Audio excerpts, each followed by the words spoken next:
dan bagi ruang dan peluang oleh Allah berkumpul sebentar di dalam majlis ilmu, berkongsi sepotong dua hadis Nabi, mudah-mudahan dapat memberi manfaat kepada kita semua. Sepatutnya kita akan berbincang hari ini mengenai tahiyat awal dan tahiyat akhir. Tapi oleh kerana kita sudah semakin menghampiri Ramadan, maka saya akan berbicara sedikit sebanyak mengenai Ramadan kerana kita sudah hampir. InsyaAllah lebih kurang 2 minggu saja lagi kita akan masuk ke dalam bulan Ramadan. Jadi pertama, apabila masuk sahaja 15 Syakban, maka ada larangan kita tak boleh puasa. Maka ada larangan kita tak boleh puasa. Saya larang tak larang memang tak puasa. Ada larangan kita tak boleh puasa. Tak boleh. Jadi yang boleh berpuasa hanyalah pertama orang yang belum qada lagi. So 15 Ramadan dia boleh puasa, walaupun telah melangkau 15 Ramadan. Ataupun orang yang memang konsisten Isnin dan Khamis menjadi adat dia untuk berpuasa. Ataupun yang ketiga, orang yang berpuasa dengan puasa Daud AS, dia tetap boleh puasa walaupun sudah melangkau 15 Syakban. Yang kedua, kita dilarang berpuasa pada hari Syak. Hari Syak, hari tengok anak bulan. Tengok anak bulan, nak menentukan esok ataupun lusa puasa. Hari tengok anak bulan tu dipanggil hari Syak. Hari tu tak boleh puasa. Tak nampak anak bulan, berkat doa kita tak nampak anak bulan, Allah berkenan tak nampak anak bulan. Lusa baru puasa. Esok tu pun hari Syak juga kita tak dibenarkan untuk berpuasa. Pertama. Yang kedua, kena faham elok, kita perlu berpuasa mengikut matlak masing-masing. Matlak tempat tengok anak bulan masing-masing. Asalnya siapa nampak anak bulan boleh puasa. Itu asalnya. Nampak anak bulan, dia kata saya nampak anak bulan, dia memang orang yang kita percayai, dihormati, boleh puasa. Sebab tu kalau ingat sekitar tahun 80-an, ada 2 negeri di Malaysia yang sambut raya sehari lebih awal daripada negeri-negeri yang lain. Ingat tak tahun 80-an? Tak ingat dah. Minggu lepas mengajar pun tak ingat. Nama 2 tahun 80-an. Negeri mana? Ha? Ni budak. Yang mana negeri mana? Johor. Johor raya sehari awal daripada negeri-negeri lain. Yang kedua, Perak. Sampai ayah saya pun hari tu kelam kapur nak balik raya Perak. Dia orang Perak. Sebab apa? Sebab Perak dah raya. Jadi asal dia nampak anak bulan memang boleh puasa dah, boleh raya. Oleh yang demikian, berlaku kekeliruan, maka pihak istana mengambil peranan dan sejak hari itu puasa raya diumumkan oleh pihak istana melalui wakil mereka, penyimpan mohon-mohon besar. Itu sejarah dia.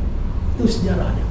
Jadi oleh yang demikian, kita hanya perlu tunggu kerajaan umumkan bila puasa dan raya mengikut matlak. Katalah orang tu dia duduk border Siam dengan Malaysia. Dia duduk di Perlis. Perlis border dia apa? Padang Besar kan? Masuk Siam? Padang Besar juga? Padang Besar juga. Ni Perlis, ni Siam. Hanya ada satu pondok custom, immigration saja. Nampak tak? Malaysia tengok anak bulan, Siam tengok anak bulan. Malaysia nampak anak bulan, Thailand tak nampak anak bulan. Yang duduk di Malaysia kena ikut Malaysia, yang duduk di Siam kena ikut Siam. Dia kata hanya satu pondok immigration saja Ustaz, matlak masing-masing. Kita duduk di Malaysia, kita puasa. Dia yang duduk di Siam tak payah puasa. Kalau saya bermusafir ke Siam, kemah bunyi, saya bermusafir ke Siam Ustaz, perlu tak saya puasa? Kita ada di mana? Siam, tak payah puasa. Tapi adakah kerana kita musafir itu sebab tak mau puasa? Faham? Okey, katalah dia hari Malaysia puasa, dia tak ada di Malaysia, dia ada di Siam. Kan, ingatlah boleh ya. Kemudian hari pertama orang Malaysia puasa, dia balik ke Malaysia. No, hari kedua orang Malaysia puasa, dia balik ke Malaysia. Dia baru puasa hari yang pertama. Tahu tu nampak anak bulan cukup 30 Ramadan. Orang lain puasa 30 Ramadan, dia baru puasa 29. Tak ada masalah. Puasa antara 30 ke 29. Tapi kalau hari tu, tahun tu Malaysia puasa 29 hari, dia baru 28. So macam mana? Nak kena balik semula ke siap? Ganti sehari. Dia hanya perlu ganti sehari setelah daripada itu. Nampak tak? Jadi itu yang pertama. Yang kedua, bila Allah wajibkan puasa, ada 3 kumpulan yang diperbincangkan oleh para ulama. Pertama, kumpulan yang diwajibkan dia buka puasa dan dia kena qada. Kemudian kumpulan yang diangkat mata pena daripada dia tak payah puasa, tak payah qada, hanya bayar fidyah. Dan yang ketiga, golongan yang agama bagi rukhsah, boleh buka puasa, kena qada dan kena bayar fidyah. Kena qada, tak payah bayar fidyah. Pertama, siapa dia ni? Agama angkat mata pena daripada dia tak payah puasa, tak payah qada, fidyah. Sakit. Pertama, sakit dalam kurungan yang sudah tidak ada lagi harapan nak sembuh. Jadi tak ada harapan. Orang kena kanser, alhamdulillah, Allah selamatkan kita semua. Ada sahabat saya kena kanser darah. Minggu lepas detect kanser darah, terus buat kemoterapi minggu ni. Tapi tak tahu stage berapa. Jadi sakit macam ni, ikut bahasanya dia tak ada harapan nak sembuh. Kena kemoterapi, kena makan ubat. Kemudian apa dia, contoh lagi sakit tak ada harapan sembuh ni, orang kena buah pinggang. Buah pinggang. Orang kena buah pinggang. Dialysis. Kalau dia dapat penderma, buah pinggang pun, dia tetap tak boleh puasa. Tahu tak, bila dia dapat penderma buah pinggang pun, satu hari dia kena makan ubat 1 beg. Ada sahabat saya, orang Kelantan, Kota Baru. Kalau di Kelantan tu, di Klasik tu, dia punya lah, dia owner di Klasik. Dia di Klasik punya punya restoran ni. Adik ipar dia dapat offer ni 2-3 tahun lepas, dapat offer belajar di US. Bila pergi check medical, doktor panggil, doktor kata apa? Buah pinggang dia betul-betul mengecut. Memang kalau tak selamat ni tak ada harapan dah. Jadi bila balik ni, mak bapak bergaduh. Bergaduh sebab apa?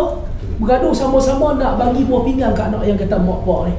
Belum tentu anak-anak boleh buat macam tu kat bapak. Pak kata dah dia aku punya anak. Mak kata ni keluar pada rahim sama. Main rahim pula dah. Pak ni main daripada benih tadi. Main rahim benih leceh. Dan sekali pergi cek dua-dua orang tak sesuai. Tak sesuai buah pinggang untuk anak. So apa cara dia? Beli secara online. Bukan kereta je online, buah pinggang online. Masa tu tak ada lagi lah larangan. Di China ada satu budak, ada spek tau. Dia punya online pun ada spek. Dia punya buah pinggang ni spek semua dia dah ni. Dia nak jual buah pinggang dia untuk dia beli iPhone. Masa tu dulu yang kata China ni. So tak silap saya, dia nak jual dalam 4,000 USD. 4,000 USD duit tahu dalam 4 kali 4 dalam 16 ni.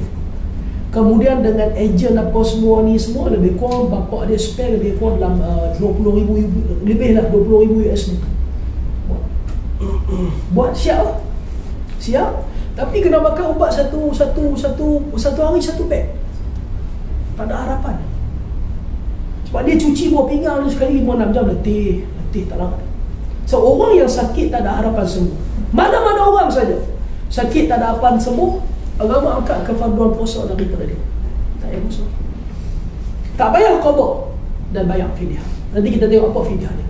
Kedua, siapa dia yang kedua? Yang kedua ialah mereka yang sudah tua, syaikhun ajuz. Tua ni dia subjektif.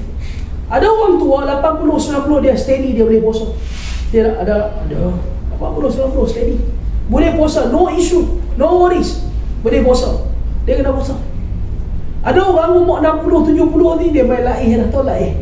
Dia nampak laih, nampak tak bermaya, kena makan pula ubat dia pula ada jantung, kena bubuh ubat apa dia panggil GTN tu.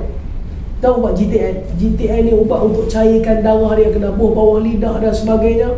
Orang tua yang sudah tua, yang memang tak boleh puasa, agama angkat mata pena daripada mereka tak payah puasa.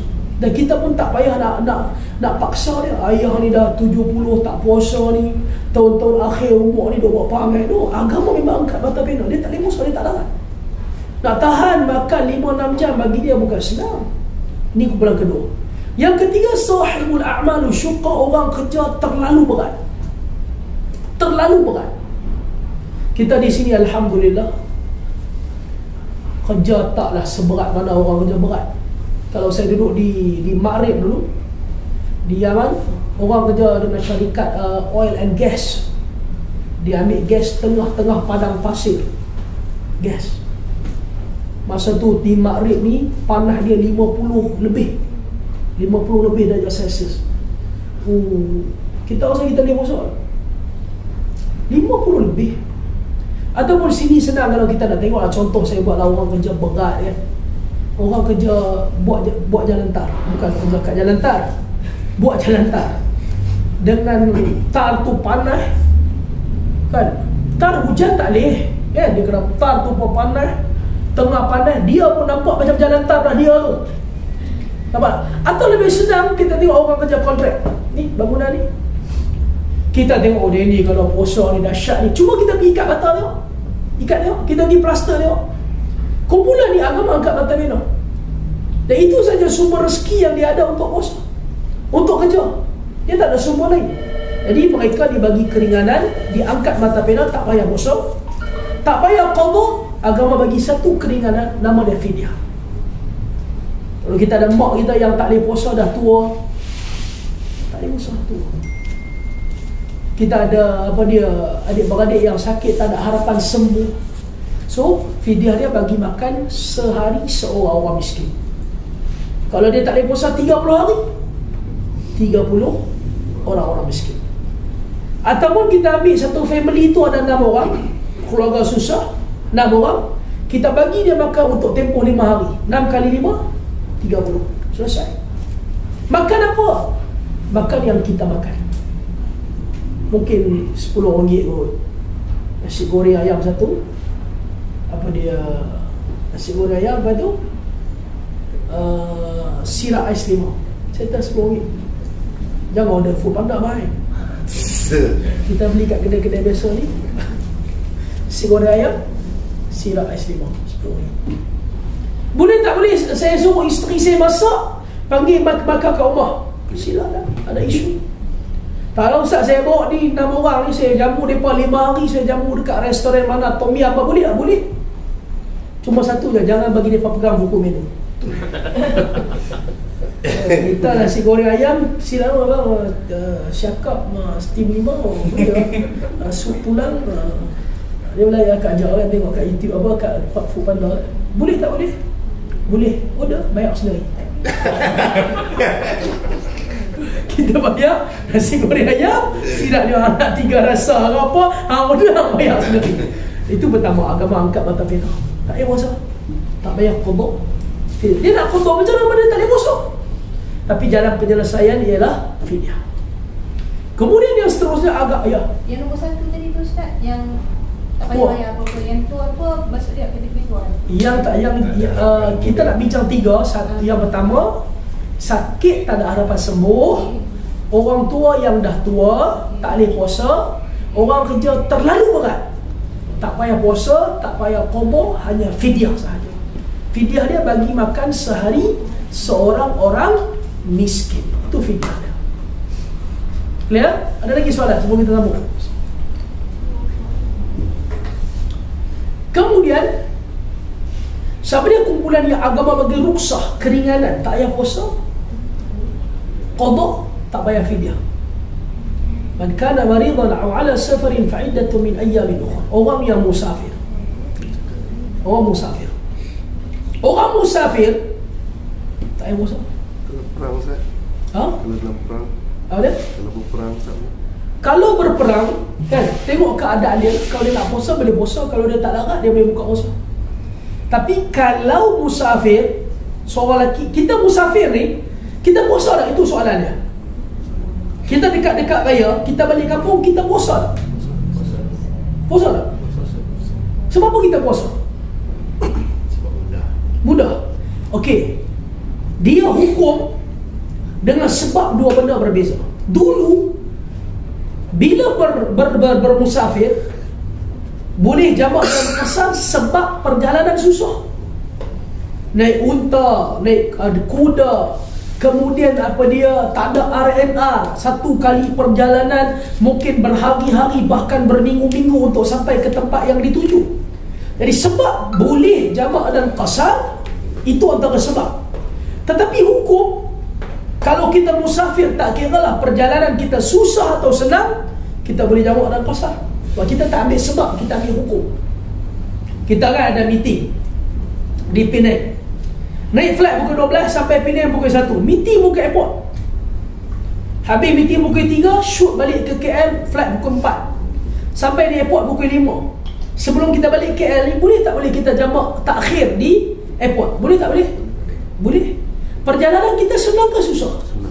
Senang. Sebab apa kita boleh jamak qasar? Hukum musafir. Dulu boleh buka puasa sebab perjalanan susah.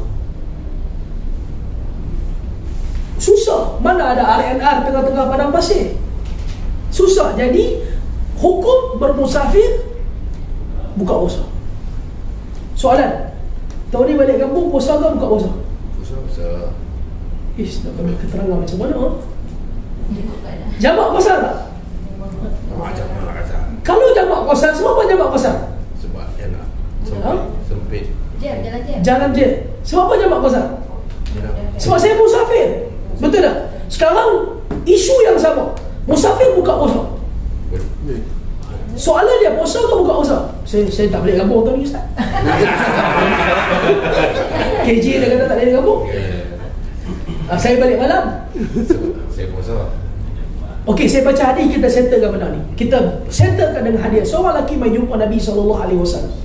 Dia kata, "Ya Rasulullah, ajidu minni quwwah ayyasuma fi safar." Wahai Rasul, aku ni ada kekuatan. Bila aku musafir, aku boleh puasa. Clear tak? Dan Allah kata, mana-mana orang yang musafir, dia boleh buka puasa. Salah ataupun tidak aku berpuasa? Dia tanya Nabi. Nabi bila dengar, Nabi kata, hadhi rukhsah minallah jalla wa'ala. Orang musafir buka puasa itu hadiah daripada Allah. Dan Allah suka kalau kita ambil hadiah yang Allah bagi. Allah suka kalau Allah bagi hadiah, kita ambil. Kita kalau dapat hadiah, orang bagi kita hadiah, macam mana perasaan kita? Bos man, okay, untuk you lah tahun ni. Nah, Note 20 Ultra 4999. Kita kata apa? Bos, dunia, kunci sukses di alam kubur, bos. Ni semua tak mau. Ada kata gitu? Dunia, bos. Hui.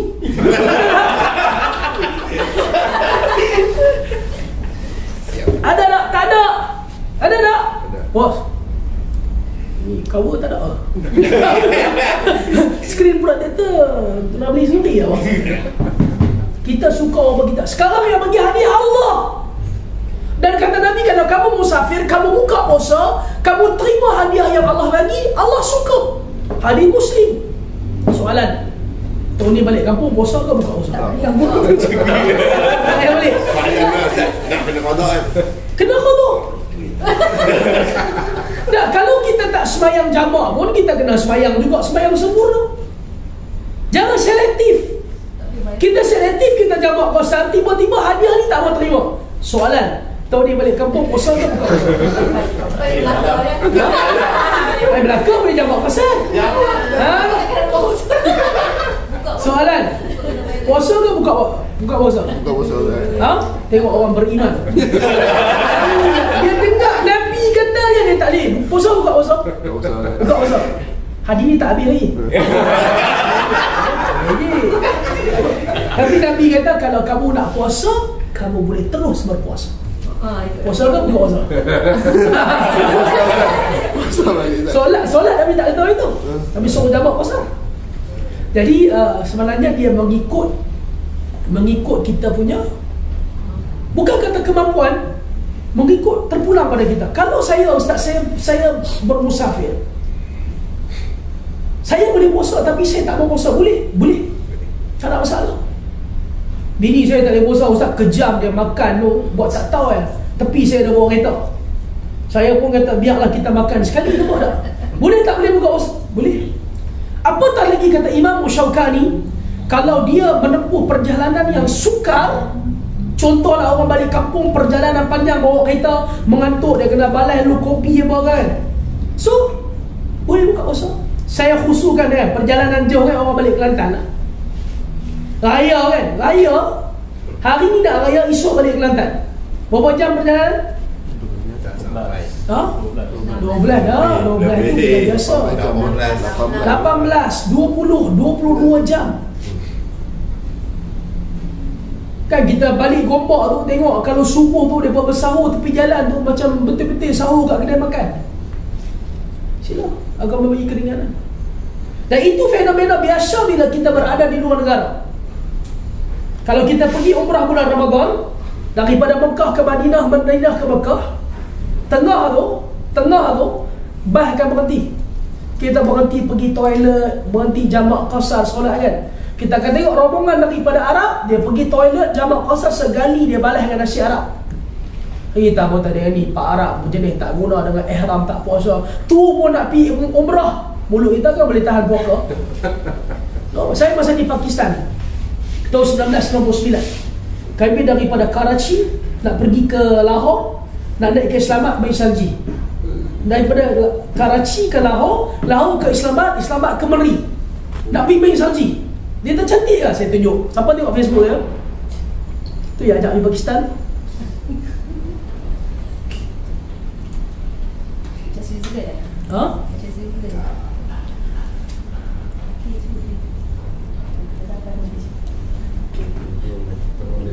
Cantik tak? Okey. Kejap. Sepatutnya kereta api daripada Karachi ke Lahore naik kereta api 12 jam. Naik kereta api Pakistan biasalah. Atas bumbung ada orang tu bawah, tayar tu ada 2-3 orang ni tu. Jadi kami dalam satu gerabak tu rasanya ada 30 orang tu. Asalnya boleh masuk 10 orang kan, tapi Pakistan ni tak ada peraturan ni. Jadi kita puasa. Cuma masalah dia hari tu oleh kena musim tu tahun tu 1999, musim sejuk yang ekstrim. Jadi bila sejuk ekstrim, kabus dia tebal, tapi tak ada jalan laju. Sebab dia punya rail apa? Lincir, takut tergelincir. Daripada 12 jam kami sampai ke Lahore lepas daripada 24 jam. Maksudnya total 36 jam. Makan kita bawa cukup-cukup untuk sehari ya. Geng-geng Pakistan tak nak seorang pun puasa. Kita tetap kalau kita di mana bumi dipijak, di situ Melayu dijunjung, kita kena puasa. Last sekali bila dah tengok tak ada harapan sampai, kita kata yang mereka pun tak puasa. Mereka tak puasa, mereka suruh kita tak puasa sekali. Huluk-huluk ni kita, Allah puasa. Last sekali huluk-huluk, Allah suka ni kita musafir buka puasa. Kami semua buka puasa sekali. Yang bestnya mana? Masa berhenti kat stesen. Kat stesen kedai makan ni betul-betul orang makan ni macam bukan bulan Ramadan. Semua makan. Yang best, yang kerja di restoran pun tak puasa. Yang kerja di restoran semua tak puasa di stesen. Saya masa bayar makan tu teringatlah tanya ni, kami ni musafir, kami tak puasa tak apalah. Ya hampa tak musafir, pasti pun tak puasa. Tahu dia kata apa? Kita susah senang biar bersama-sama. Hang tak puasa, aku pun tak puasa sekali. Musafir boleh buka puasa. Tapi kita hari ni oleh kena kita punya suasana tak mengizinkan. Kalau kita tak puasa ni, buka puasa tepi jalan ni, kira jadi fitnah. Jadi orang Melayu kita pandai makan, pandai nasihat. Yang seterusnya, orang yang sakit. Sakit di sini beza dengan yang tadi. Yang tadi tak ada harapan sembuh. Yang ni sakit yang ada harapan sembuh. Kata Ibnu Qudamah dalam kitab dia Mughni, tak kira sakit apa, nama saja sakit ada harapan nak sembuh, boleh buka puasa, kecuali sakit hati. Sampai kan kata Ibnu Qudamah, kalau ada orang mengadu dia kata dia sakit gigi, dia mengadu dia sakit jari, kata Ibnu Qudamah dia boleh buka puasa. Dia pagi tu potong sahur, masak sahur ni potong sayur, kena darah sikit, mai jumpa suami dia kan alim, bang, jari darah ni, kata Ibnu Qudamah, Kata Ibnu Qudamah. So boleh buka puasa. Tapi kita pegang kalau dia mampu puasa, puasalah. Tapi kalau tak mampu, jangan paksa. Demam 40. Demam 40. Pergi klinik, jumpa doktor-doktor ni, saya demam sungguh ni. Kalau tak bagi MC ni, doktor memang sungguh. Doktor pun ambil tu yang cek panas tu, tebal bubuh pecah, meletup. Panas tak panas tu, meletup. Panas tak panas. Oh, doktor kata panas tu, hari nocik panggil nurse, maka ubat. Oh, dia kata jangan main-main, bulan Ramadan ni saya puasa ni. Doktor kata tak boleh tuan, panas sangat kena makan ubat. Dah saya mampu puasa. Doktor kata kalau mampu tuan boleh balik pergi kerja. Yang tu tak mampu MC. Kalau buka puasa sakit, kita qada lepas Ramadan, ganjaran dia sama macam kita puasa bulan Ramadan. Kadang-kadang ada orang tak mau tokoh puasa sampai akan boleh bagi mudarat kepada diri. Dua kumpulan, agama benarkan mereka buka puasa dan mereka qada puasa mereka setelah Ramadan. Setelah Ramadan, qada puasa mereka. Kena fidyah tak? Tak kena fidyah. Yang kena fidyah ni macam mana? Kalau dia tak boleh puasa tahun ni, dalam masa sebelum sampai Ramadan nanti dia kena qada. Tapi dia tak qada, dia extend sampai ke tahun sekali lagi, tetap kena qada dan tetap kena bayar fidyah. Faham tak? Sepatutnya dia bila tak boleh puasa tahun ni Ramadan, sebelum sampai Ramadan sekali lagi dia kena settle qada dia. Tapi tanpa sebab dia tak qada, terlupa pun tidak, saja dia careless. Tengok-tengok Allah dah masuk Ramadan, ada 3 hari lagi aku tak qada, dia tetap kena qada dan tetap kena fidyah. Apa dia? Dia kena denda sehari secupak makanan asasi. 3 hari kena qada, kena add on 3 cupak makanan asasi. Okey? Yang ketiga adalah kumpulan yang agama wajibkan mereka buka puasa dan mereka tak perlu bayar fidyah, hanya kena qada. Siapa dia? Perempuan yang haid dan nifas. Wajib dia buka puasa. Sebab tu ada muslimat kadang-kadang bila dia nak pergi umrah, bila dia nak pergi bila nak pergi umrah, bila masuk Ramadan, dia pergi jumpa doktor, dia minta pil dan sebagainya, dia makan supaya pada bulan tu dia tak period. Selalu saya tengok kes ni berlaku, perempuan nak pergi umrah, nak pergi haji, Ramadan dia nak semangat pergi sembahyang tarawih 30 hari, nak puasa 30 hari. Kemudian bila dia pergi umrah 14 hari ni, dia nak solat di Masjidil Haram, nak tawaf. Jadi apa dia buat? Dia pergi klinik ke farmasi, dia makan ubat untuk dia hold period pada tahun tu. Agama tak suka, sebab dia sedang kontra dengan fitrah yang Allah susun pada dia. Itu fitrah bulanan. Orang perempuan bukan kata dia tak period bulan tu, bulan tu dia lambat period. Tengok muka dia, kita tengok pun tension, macam buruk mak ye. Buruk mak ye, muka macam buruk mak ye, tension. Last kali siapa jadi bangsa?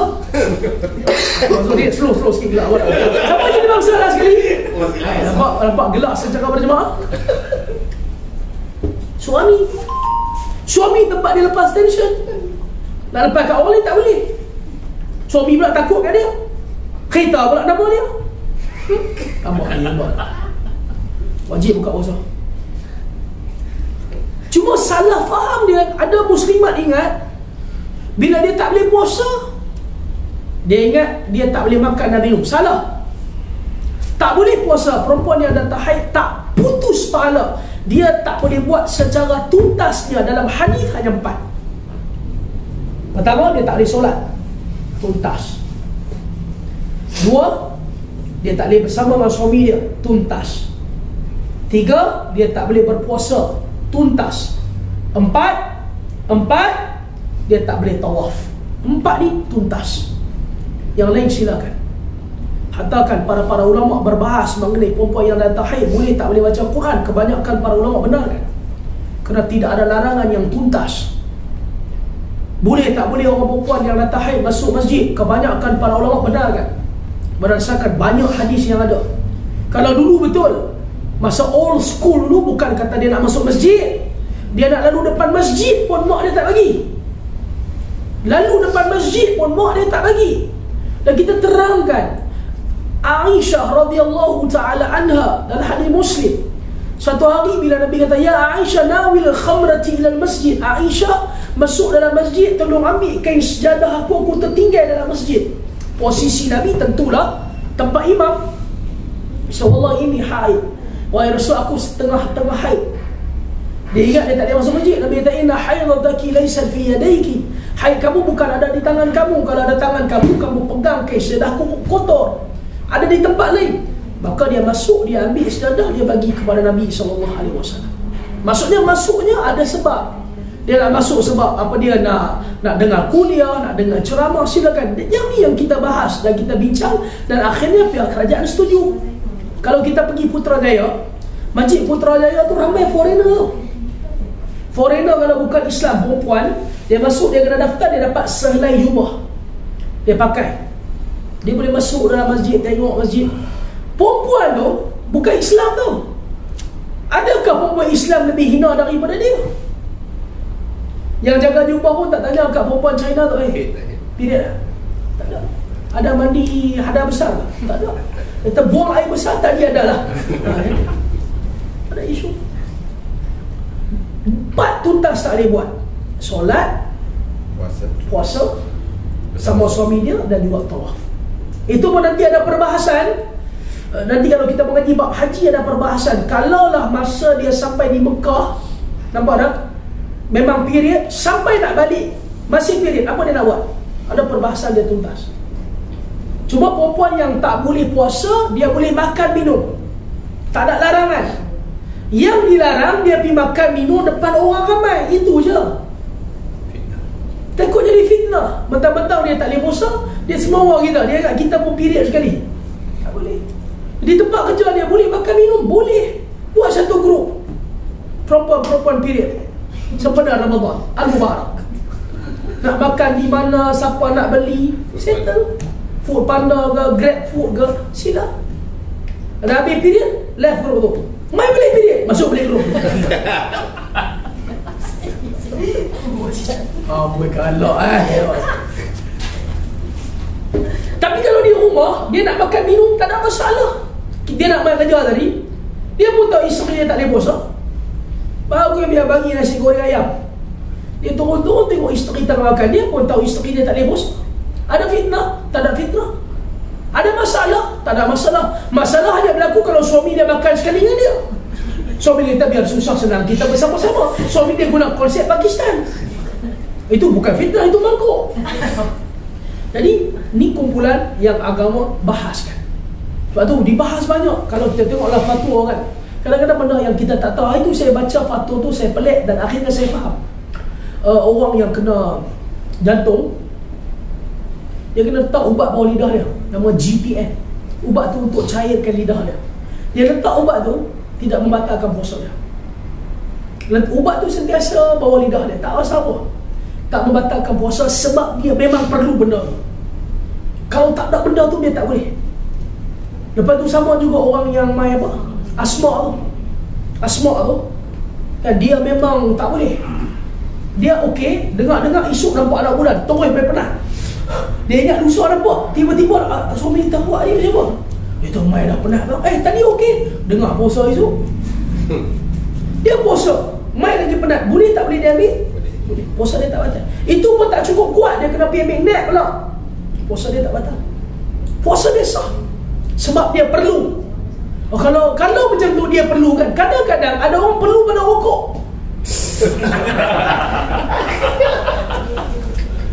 Fatwa ni, jangan main-main. Fatwa, orang perlu pada nap, dia ambil nap tu batal tak puasa dia? Tak batal. Orang ada jantung, dia ambil ubat GTL tak bawah lidah dia, batal tak batal? Tak batal. Orang yang isap rokok, dia kalau tak isap rokok ni, dia main semput, dia tak boleh tengok lah. Dia puasa ni asap kereta pun tak boleh tengok, asap motor pun tak boleh tengok. Pukul 11 dia okey, pukul 12 dia okey, pukul 3 dia main ketak dah, 3.30 dia jadi Parkinson. Kok mana pun dia kena ambil rokok. Boleh tak boleh? Tak boleh. Boleh. Tak ada masalah. Boleh dia ambil rokok? Boleh. Tak ada masalah, sebab puasa dia dah batal. Tak ada masalah. Gantilah puasa pada hari lain, bukan susah pun. Bawa pula sujud syukur tak boleh semua. Rokok lain, yang ni ubat lain, yang tu rokok hang cari pasal sendiri. Ubat ni sebab dia perlu. Jadi bab medical ni banyak yang kita kena tahu yang tidak membatalkan puasa. Kemudian saya nak sebut bab puasa ni, kemudian jangan lupa. Kalau boleh tahu ni, tolonglah dua benda yang para nabi semua buat. Semua para nabi kena puasa. Tapi kita tak tahu macam mana cara mereka puasa. Tak tahu. Tapi kata Nabi, dua benda para nabi semua sama. Pertama, lewatkan makan sahur, segera berbuka puasa. Yang saya nak sebut, lewatkan makan sahur, segera buka puasa. Tak payah bincang, buang masa. Segera buka puasa, lewat makan sahur. Kita makan sahur betul-betul ikut apa? Nabi makan sahur pukul apa? Kita makan sahur pukul 5.45 subuh. Kita makan sahur pukul apa? Yang kata Nabi, makan sahur ada keberkatan tu. Semua orang makan sahur. Dia makan sahur, dia main kerja, dia buat, dia diletih, tak larat lah. Sebab apa? Tak ada keberkatan. Tak ada keberkatan. Makan sahur ni tak sama macam buka puasa. Kita makan sahur ni banyak mana? Buka puasa tu memang total loss. Insurance main adjuster pun tak boleh adjust lah. Yang ni dia tak scrap lah. Kita makan sahur banyak mana? Banyak mana makan sahur? Pernah puasa tak? Banyak mana makan sahur? Banyak mana makan sahur? Sikit. Tapi keberkatan. Tak, Nabi makan sahur bila? Katalah 5.45 subuh. Kata sahabat, Nabi makan sahur 50 ayat sebelum masuknya subuh.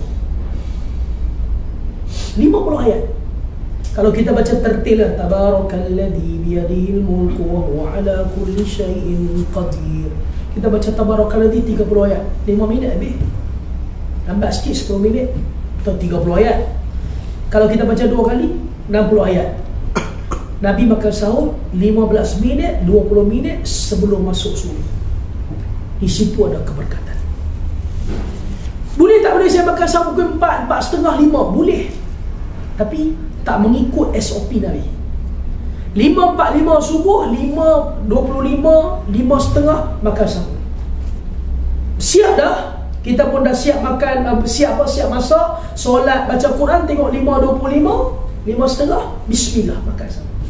Ada keberkatan. Tahun ni kena bagi elok, bagi cantik, supaya kita ni tahun ni dengan tahun lepas, tahun ni lagi cantik daripada tahun lepas. Bila saya sebut, bila kita makan sahur 15 minit, 20 minit sebelum subuh, saya sedang mention waktu yang namanya imsak tu boleh makan minum. Cuma para ulama susun waktu imsak supaya kita berhati-hati. Tengok 10 minit lagi nak subuh, bersihkan mulut apa semua, siap-siap nak puasa. Tapi yang kita salah faham, kita ingat dah masuk imsak langsung tak boleh makan minum, salah. Ini khusus bila kita terlewat bangun bulan Ramadan. Sedap-sedap 5.40, 5.45 subuh, 5 minit duk ada. Sempat tak sempat sahur 5 minit ni? Sempat. Ya tak sempat, baru buklok bawah putih fikir Allah, ibu 3 rasa, ibu 3 rasa. Dia tak tahu nak masuk, pun mangkuk juga. Apa yang ada, bismillah, makan. Duk makan tu, Allahu Akbar, azan. Ada ayah. Apa kita perlu buat? Kita kata tak apa, bertenang. Tempat ni dah azan, tempat lain tak azan lagi. Kita duk panggil section 8 dah azan, section 9 tak azan lagi. Banyaklah tak azan. Kalau in case berlaku benda ni, apa perlu buat? Nabi suruh habiskan. Dalam hadis, kalau in case yang dalam mulut ke masih dengar dulu tenang. Tu yang tak tahu. Dia dengar habiskan lagi, dia tak tadi ceramah. Biar tahu ustaz kata apa. Dia tengah duk azan. Tengah dah makan azan. Habis dalam mulut, sekali dalam pinggan. Kalau dalam perut lu ada apa-apa, Allah tak suka membazir. Tu pun mau bagi settle. Kalau dengar lu, habiskan dalam mulut, bismillah, seteguk air, puasa. Ustaz,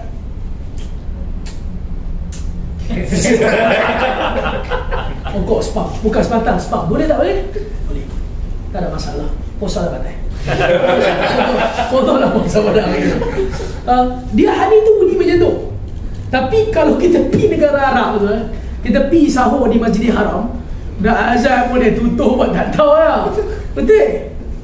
Kalau kita pergi buat umrah bulan Ramadan kan, Allahu tak ada era dia makan. Selagi mana tak habis azan, selagi itulah aku makan.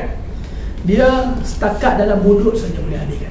Dah, setakat dalam mulut, seteguk dua air, puasa. Lewat kat makan sahur, ada keberkatan. Dan tahun ni kalau kita buka puasa, turun santuni sunnah Nabi. Dengan kita buka puasa, Nabi buka puasa, kata para sahabat, bitamar wa tamarat. Nabi buka puasa dengan beberapa biji buah rutab, buah rutab. Kalau orang tanya kita, buka puasa rutab dengan ajwa, mana lebih afdal? Rutab. Tapi cerita dia susah lah. Kelat. Dia kelat lah yang kuning tu kan. Ada orang tak makan, tapi Nabi suruh makan rutab. Sebab apa makan rutab? Tak tahu. Siapa nak tahu? Sebab apa makan rutab? Tuan Maryam. Siapa dia? Kak Yan. Maryam alaihissalam, masa dia nak lahirkan anak dia Isa, dia tak larat dah. Orang tuduh dia jalang, orang tuduh dia zina, macam-macam orang tuduh dia. Jadi bila dia nak diu, dia tak mau tension, dia lari daripada manusia sampai dia berehat di bawah sebatang pokok. Bila rehat nak bersalin dah, dia tak ada kekuatan nak buat dia begitu. Apa? Kemahiran, tak ada teran. Kan duk pegang tangan kan. Ingat tak? Lama tak mana kan? Tak tahu kan? Jadi dia tak larat. Allah kata, wa huzzi ilayki bi jiz'in nakhlah tusaqit alayki rutaban janiyya. Rutaban, Maryam, ambil tangan kamu goyang pokok korma yang kamu berteduh, akan jatuh buah rutab, makanlah buah rutab. Dia pun goyang, dia makan buah rutab tu, terus dia ada tenaga. Kita berbelah-belah jam kita tak makan minum, 2-3 biji rutab boleh mengembalikan tenaga 12 jam, 13 jam yang hilang. Dahsyat rutab ni. Kemudian tahu tak para ulama bahas macam mana Maryam goyang pokok tu? Tahu tak? Bukan nak terang tu tak larat, tak bodoh tu. Dia ambil tangan dia duduk bawah pokok tu, dia buat ni. Jatuh buah kurma. Allah nak suruh usaha nak dapat rezeki. Walaupun secara logiknya pokok kurma ni hang hinggut pun tahu hinggut.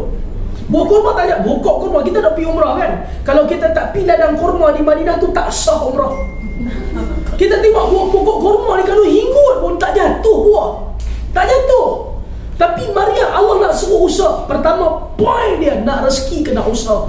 Bukan pandai. Ramai mana orang tak pandai tapi rezeki dia luar biasa. Said Mukhtar Al-Bukhari mengaji SPM. Tengok rezeki dia luar biasa. Usaha. Maryam usaha macam tu. Jatuh buah kurma. Allah ajar apa? Pertama, cara Allah bagi rezeki kat manusia berbeza-beza. Kalau kita tahu konsep ni, kita takkan pernah cemburu, takkan pernah iri hati, bahkan kita suka share rezeki dengan orang. Share rezeki dengan orang. Apa dia?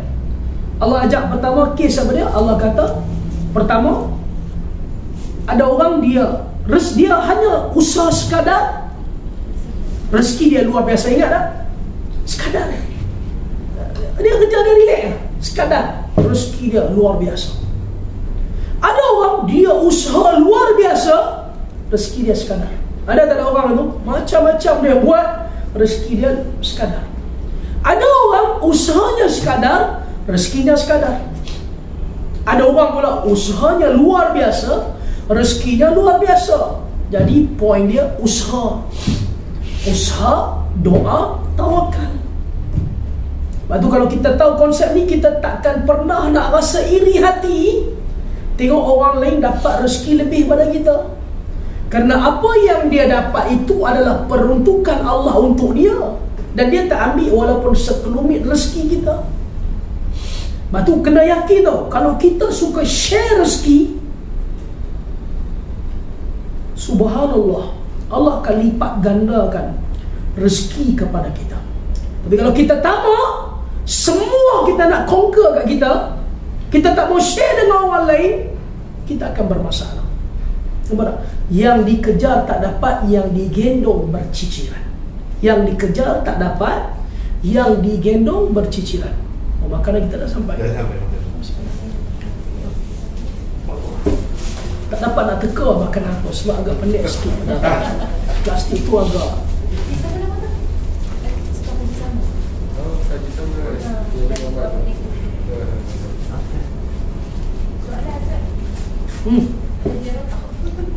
Rutop saya tak jual sebab rutop ni dia rumit sikit. Freezer yang sekarang ni yang kita tengok orang jual tu, itu sebenarnya bukan rutop pun. Rutop ni muda yang kuning tu, yang dia kelak tu, itu rutop. Itu rutop. Itu rutop. Dia yang tu dia panggil rutik. Buah kurma ni dia ada 300 lebih jenis.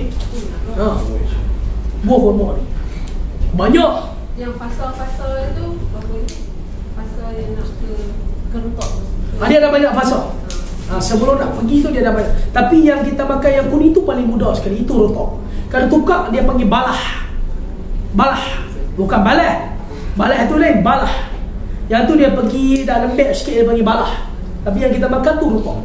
Yang kita pergi umrah tu kan, atas flight tu dia kelak tu, ramai orang tak makan, tapi ada orang suka.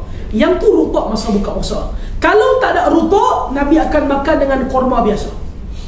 Kita pun korma ayam juga, tapi Nabi makan korma biasa. Maksudnya kalau rutop satu keutamaan, tak ada rutop, apa-apa korma biasa ke, ajwa ke, kemudian Nabi akan, kalau tak ada juga, Nabi minum seteguk 2 air, Allahu Akbar, Nabi solat. Lepas solat baru kita teruskan perjuangan hidup dan mati kita. Bukan balas. Ni balas cukup-cukup total loss, sandak kat dinding, lepas suku pun tak semayang ni, kita tak ada keberkatan buka puasa. Nabi buka puasa beberapa biji rutop, tak ada beberapa biji tamar, tak ada juga seteguk 2 air, Allahu Akbar, solat. Kita kena ubah. Nabi buat tu. Nabi nak ajar kita sabar. Belah jam kita tak boleh makan, tiba-tiba hanya ada sekelumit makanan, tiba-tiba kita tak boleh sabar. Dan ini cara Nabi SAW buka puasa. Ada orang kata, kami jumpa hadis Nabi kata tidak ada solat bila makanan sedang disediakan. Betul. Tapi adakah itu hadis masa Nabi buka puasa? Tak.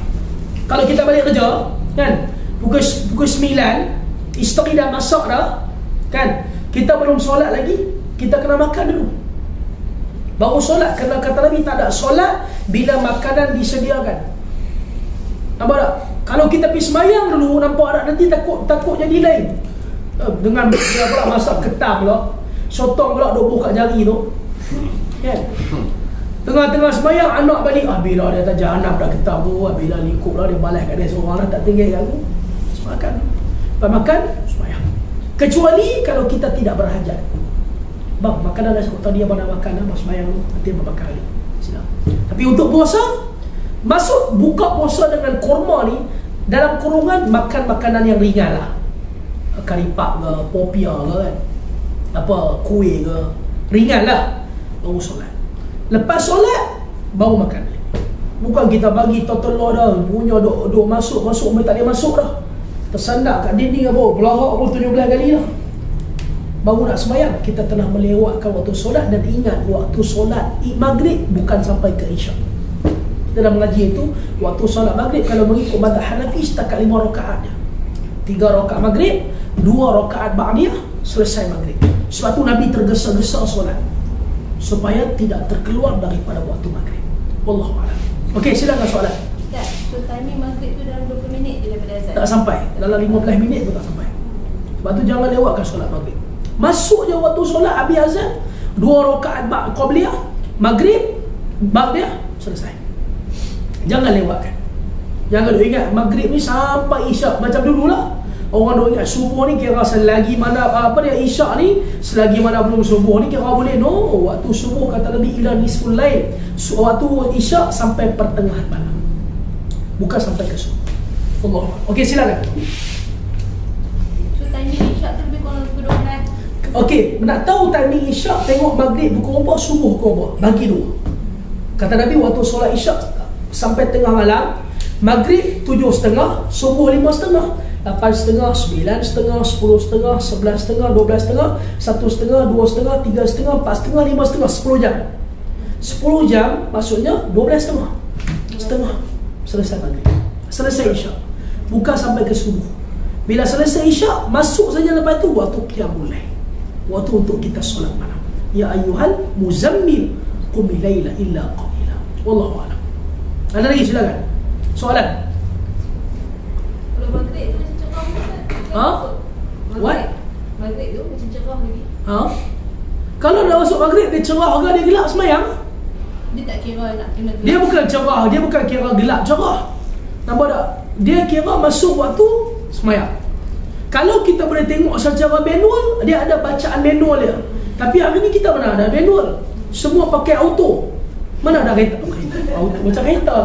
Semua auto. Nampak dia tak ada auto manual, dia tak ada macam semi tu. Semua auto. Jadi kita pun tak tahu tengok. Tapi kalau kita nak belajar tengok secara manual boleh. Nak tengok anak ampacak kayu, nak tengok dia berat belah mana, ada bayang-bayang, ada. Tapi hari ni semua orang manual. Tak ada orang tunggu. Mak tak tunggu apa? Tengok matahari dah masuk maghrib ke belum? Dah. Dia tunggu apa dia? Dia tunggu apa? Azan, dia buka puasa. Lepas tu jangan main-main masa azan maghrib. Jangan main-main saja ada ambil buka speaker tu. Nak kena maki orang. Kawan tu dah ambil wah konma dia tengok. Dia nak main ketuk-ketuk hati nak kena maki. Ujian suara yang tu memang dia keluar pada rumah pergi terajang ke orang tu, nampak. Tak boleh buka potong ni dia mau buka Allahu dia mau yang tu. Dia jangan buka puasa, jangan main-main, boleh berlaku pertumpahan darah. Itu lepas ada seorang, dia orang Penang. Dia buka dia orang Penang. Duk di Bangi. Mangkuk tu. Dia bila balik ke Penang, dia nak buka puasa ikut waktu Bangi. Beza 10 minit dah. Ustaz, ni saya kat Penang. Tadi saya sahur kat Bangi. Jadi saya nak buka puasa ikut Bangi ya. Saya tak kira macam mana. Kena kira ikut Penang lah saya tak. Dah Ustaz kena faham. Tadi saya sahur awal 10 minit. Lah kena buka awal 10 minit lah baru dia kawal balik. Mangkuk macam ni pun ada atas muka bumi. Boleh faham tak? Maksudnya dia punya berkira tu sebab kan Penang kan dengan Selangor ni beza 10 minit. Dia sahur awal 10 minit. Subuh awal. Jadi bila dia balik Penang lewat 10 minit dia tak maulah. Jadi dia nak buka puasa sama dengan Bangi. Macam ni orang pun ada. Bukan tak ada. Jadi kok mana pun saya ingatkan kita kok mana pun kalau bulan Ramadan sangkut macam mana pun buka puasa, solat maghrib kena jaga. Balik jam macam mana pun kena cari nak nampak 10 minit lagi nak buka puasa ni tak ada jalan dah. Petronas ni kena berhenti. Berhenti, tunggu, buka puasa, solat, balik. Tak apa, selambat sikit tak apa. No. Bulan Ramadan kena buat pagi cantik.